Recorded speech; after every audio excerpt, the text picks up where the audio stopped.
Hey everybody, Jill Fraser here, continuing my series on becoming an online entrepreneur. This is step 8, building your database.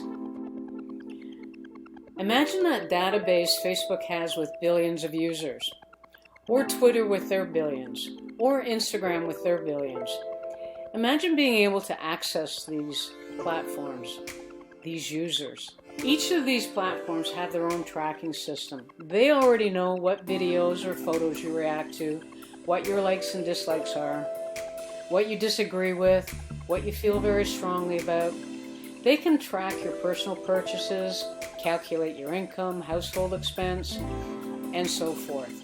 They have the tracking systems in place already. Now it's time for you to actually access it.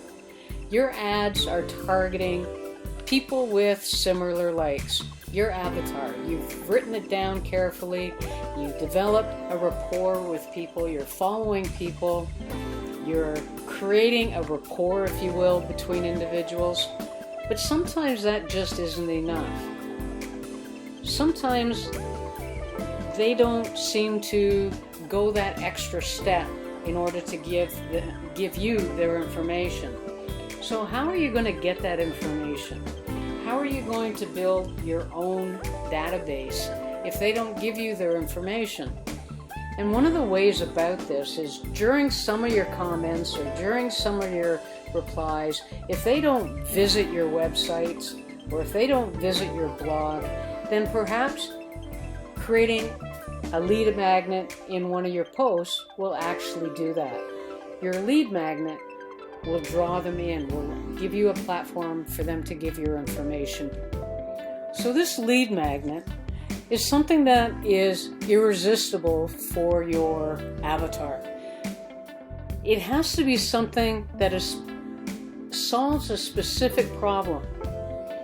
You don't want to overload it with over information, but you do want to answer a problem that your avatar has. Your lead magnet could be a book, could be a coupon, could be a sale of an item, could be a 2-for-1, could be a report. Depends on what your business is. But what it needs to be is it needs to be something that you know that your avatar wants. It needs to be something that gives them the satisfaction that they have received something of substance for giving you their information, for giving you their name, for giving you their email address, and maybe even giving you their phone number.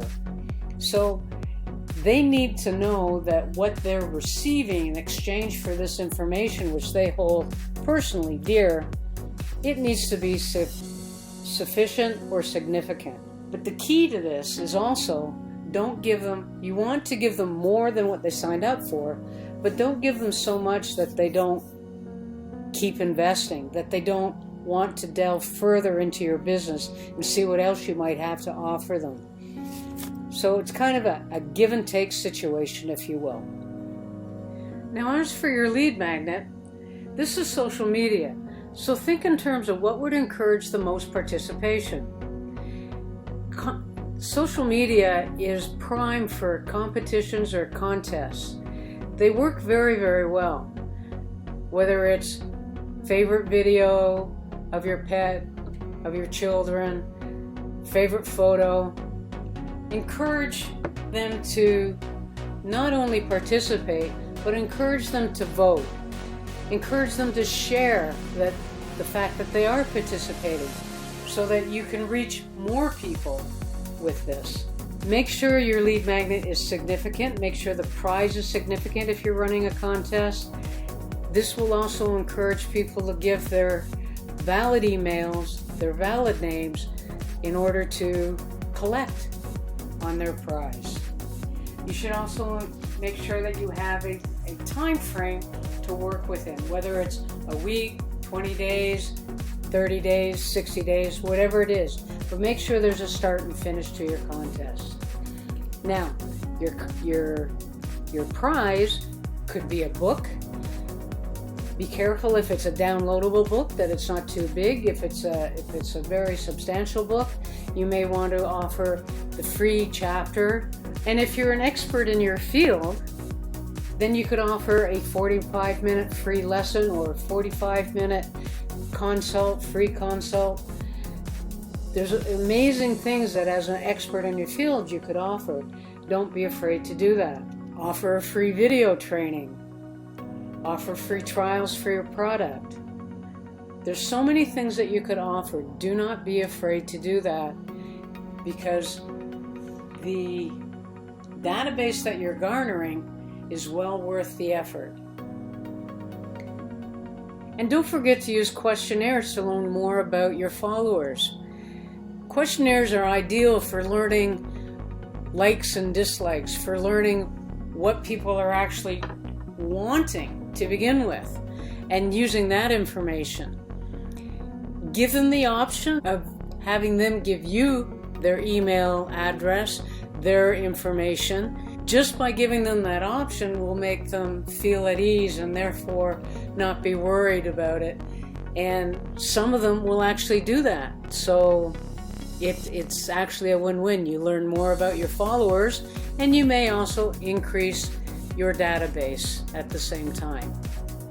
So another way to encourage people to leave their proper email addresses is to provide them some sort of course, some sort of training videos, whether it's 2 or 3 or 5, whatever you feel comfortable, depending on what you're trying to teach, depending on what they are looking for.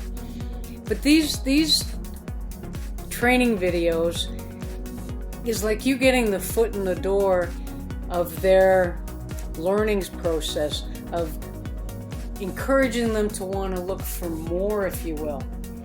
So, and I can only suggest this, with your training videos, with your business, one of the key things that you need to be is, you need the know, like, and trust, but you also need to have integrity.